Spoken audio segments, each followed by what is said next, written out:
Saleem, good morning. Good morning. പരാതി നൽകിയിട്ടുണ്ട് DGPക്ക് എന്ന് മനസ്സിലാക്കുന്നു. വിദ്വേഷ പ്രസംഗത്തിനെതിരെ, അതിൻ്റെ പരാമർശങ്ങൾക്കെതിരെ, വർഗീയ പ്രചരണങ്ങൾക്കെതിരെ.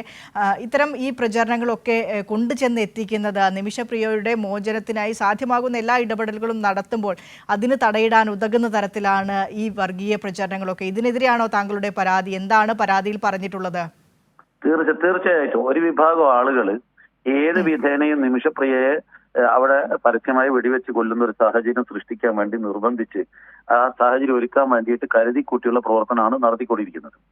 ആദ്യമായിട്ട് ഒരു ആള് ചെയ്തിരിക്കുന്നത്, അവിടെ ആ ഗ്രാമത്തിലുള്ള ഇവരുടെ ഒരു ബന്ധുവിനെ ഇന്റർവ്യൂ ചെയ്തുകൊണ്ട് അത് പോസ്റ്റ് ചെയ്തുകൊണ്ട് ഈ കേരളത്തിൽ മുഴുവൻ നിമിഷപ്രിയക്ക് പിന്തുണയാണ് എന്നുള്ളൊരു ധാരണ, അതായത് തലാല് പ്രതിയാണെന്നും അല്ലെങ്കിൽ തലാല് ഒരു സ്ത്രീയെ ഉപദ്രവിച്ച വ്യക്തിയാണെന്നും അതേസമയത്ത് നിമിഷപ്രിയ നിരപരാധിയാണെന്നും ഒക്കെയാണ് കേരളത്തിൽ പ്രചരിക്കുന്നതെന്ന് അവിടുത്തെ സോഷ്യൽ മീഡിയയിൽ പോസ്റ്റ് ചെയ്ത് എന്നിട്ട് അവരെ പ്രകോപിപ്പിച്ചുകൊണ്ട് ഏത് വിധേനയും നിമിഷപ്രിയയുടെ മോചനം തടസ്സപ്പെടുത്താനാണ് ഒരു വിഭാഗം ആളുകൾ ശ്രമിച്ചുകൊണ്ടിരിക്കുന്നത്. ഇതിൽ യഥാർത്ഥ വസ്തുത എന്ത് എന്നുള്ളത് ഒരു സ്വതന്ത്രമായ നീതിന്യായ വ്യവസ്ഥയിൽ ചോദ്യം ചെയ്തുകൊണ്ട് വിചാരണ നടത്തേണ്ട കാര്യമാണ്.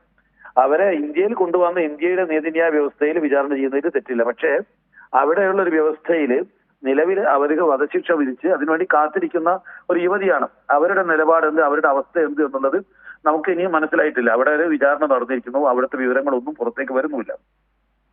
സ്വാഭാവികമായിട്ടും അവർക്ക് നിലവിലുള്ള ഒരു നീതി എന്ന് പറയുന്നത് വധശിക്ഷ ഒഴിവാക്കി കൊടുക്കുക എന്നുള്ളത്. അത് നമ്മുടെ സംസ്ഥാനത്തെ വിവിധ സാമുദായിക, കാന്തപുരം AP അബൂബക്കർ മുസ്ലിയാരെ പോലെയുള്ള സാമുദായിക നേതാക്കൾ, അതേപോലെ ധാരാളം മറ്റുള്ള ആളുകളൊക്കെ തന്നെ പ്രവർത്തിച്ചുകൊണ്ടിരിക്കുകയാണ്. മുഴുവൻ മലയാളികളും അതിനുവേണ്ടി പ്രാർത്ഥിക്കുകയാണ്. നമ്മുടെ മുഖ്യമന്ത്രി അതിനാവശ്യമായ എല്ലാവരെയും ബന്ധപ്പെടുന്നുണ്ട്, കേരളത്തിലെ ഗവൺമെന്റ് ബന്ധപ്പെടുന്നുണ്ട്. ഇതൊക്കെ ചെയ്തുകൊണ്ടിരിക്കുമ്പോഴാണ് ഇവിടെയുള്ള കുറച്ച് ആളുകൾ സോഷ്യൽ മീഡിയയിൽ, പ്രത്യേകിച്ച് തലാലിന്റെ സഹോദരന്റെ ഫേസ്ബുക്ക് പോസ്റ്റിലൊക്കെ കമന്റ് ഇട്ടുകൊണ്ട് എങ്ങനെയെങ്കിലും ഇത് തടസ്സപ്പെടുത്താൻ പ്രകോപിപ്പിക്കുകയാണ്. അപ്പൊ അതൊരു തരം വിദ്വേഷ പ്രചരണമാണ്. അതിനെതിരെയാണ് പരാതി കൊടുത്തിരിക്കുന്നത്. ഇന്നലെ തന്നെ ബഹുമാനപ്പെട്ട DGP അത് അന്വേഷണത്തിന് വേണ്ടി, നടപടിക്ക് വേണ്ടി ഉന്നത സെല്ലിന് വേണ്ടി കൈമാറിയിട്ടുണ്ട്. അവർ അന്വേഷണം നടത്തുന്നു എന്നാണ് ഞാൻ മനസ്സിലാക്കുന്നത്. എനിക്ക് മറുപടിയായിട്ട് മെയിലൊന്നും വന്നിട്ടുണ്ട്. വളരെ അതിവേഗമാണ് പോലീസിന്റെ നടപടികളൊക്കെ നീങ്ങുന്നത്. തീർച്ചയായും ഇന്ന് അന്വേഷണം തുടങ്ങും. അത്തരം ആളുകളെയൊക്കെ ചോദ്യം ചെയ്യുമെന്നാണ് ഞാൻ വിശ്വസിക്കുന്നത്. ഇത് ഇത്തരത്തിലുള്ള ഒരു വിദ്വേഷ പ്രചരണവുമായിട്ട് കേരളത്തിൽ മുന്നോട്ട് പോകാൻ സാധിക്കില്ല. ഇത് ചില ആളുകൾക്ക് എങ്ങനെയെങ്കിലും നിമിഷപ്രിയയെ വധശിക്ഷയ്ക്ക് വിധേയമാക്കി ഇതിന് ബന്ധപ്പെട്ട ആളുകളെയൊക്കെ തന്നെ സമൂഹത്തിന്റെ മധ്യത്തിൽ ഒന്ന് ഇടിച്ചു താഴ്ത്തണം എന്നുള്ള ലക്ഷ്യത്തോടു കൂടിയാണ് കുറച്ച് ആളുകൾ പ്രവർത്തിക്കുന്നത്. അപ്പൊ അതാണ് ഇതിന്റെ ഈ വിദ്വേഷ പ്രചരണത്തിന്റെ ഒരു അടിസ്ഥാന കാരണമെന്ന് ഞാൻ മനസ്സിലാക്കിയാണ്. അത് ഏതായാലും നടക്കാൻ പോകുന്നില്ല. ഏത് വിധേനയും നിമിഷപ്രിയയെ രക്ഷപ്പെടുത്താനുള്ള ശ്രമങ്ങളാണ്, അതിനുള്ള പിന്തുണയാണ് മുഴുവൻ മലയാളികളും കൊടുക്കേണ്ടത്.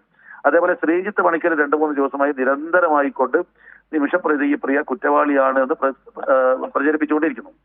ഏത് സാഹചര്യത്തിലാണ് എന്താണ് സംഭവിച്ചതെന്ന് നമ്മുടെ രാജ്യവുമായിട്ട് ഒരു തരത്തിലുള്ള ബന്ധവുമില്ലാത്ത യമനില്, പ്രത്യേകിച്ച് ഊതികളുടെ നിയന്ത്രണത്തിലുള്ള യമനില് എന്താണ് യഥാർത്ഥത്തിൽ സംഭവിച്ചതെന്നത് സത്യം പുറത്തു വരേണ്ടിയിരിക്കുന്നു.